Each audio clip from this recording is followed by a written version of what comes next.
യൗവനപ്രായത്തിൽ അതിൻ്റെ മധുരകരമായ ആ കാലത്തിലൂടെ കടന്നു പോയപ്പോഴാണ് സ്റ്റെഫിൻ അകാലത്തിൽ പൊലിഞ്ഞു പോയത്. അദ്ദേഹത്തിൻ്റെ സ്വപ്ന ഭവനത്തിൻ്റെ മുമ്പിലാണ് നമ്മൾ നിൽക്കുന്നത്. കുവൈറ്റിൽ എൻജിനീയറായിട്ട് ജോലി ചെയ്യുമ്പോഴും തൻ്റെ ഭവനത്തിൻ്റെ പ്ലാനും പദ്ധതികളെല്ലാം അതിന് നിറം പകർന്ന ഒരു മരുഭൂമിയിലാണ് അദ്ദേഹം പൊലിഞ്ഞു പോയത്. അദ്ദേഹത്തിൻ്റെ മാതാപിതാക്കളുടെയും സഹോദരങ്ങളുടെയും വിശ്വാസത്തിൻ്റെ പ്രതിഫലനമാണ് നമ്മളിവിടെ കാണുന്ന ഈ ഫ്ലെക്സ്.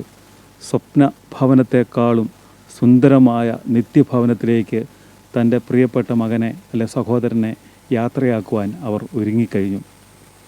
നമുക്ക് ലഭിക്കുന്ന ഈ മരണത്തിലൂടെ ലഭിക്കുന്നൊരു സന്ദേശം ഇതാണ്: ഈ ഭൂമിയിൽ നമ്മൾ ജീവിക്കുമ്പോൾ നമുക്ക് വേണ്ടി ആ വലിയ നിത്യഭവനത്തിനായി അതിലേക്ക് പ്രവേശിക്കുവാൻ പിതാവ് കാത്തിരിക്കുന്നുവെന്നും ആ ഒരു സന്ദേശത്തിലൂടെയാണ് ഇന്ന് സ്റ്റെഫിൻ നമ്മുടെ ഇടയിലൂടെ കടന്നു പോകുന്നത്.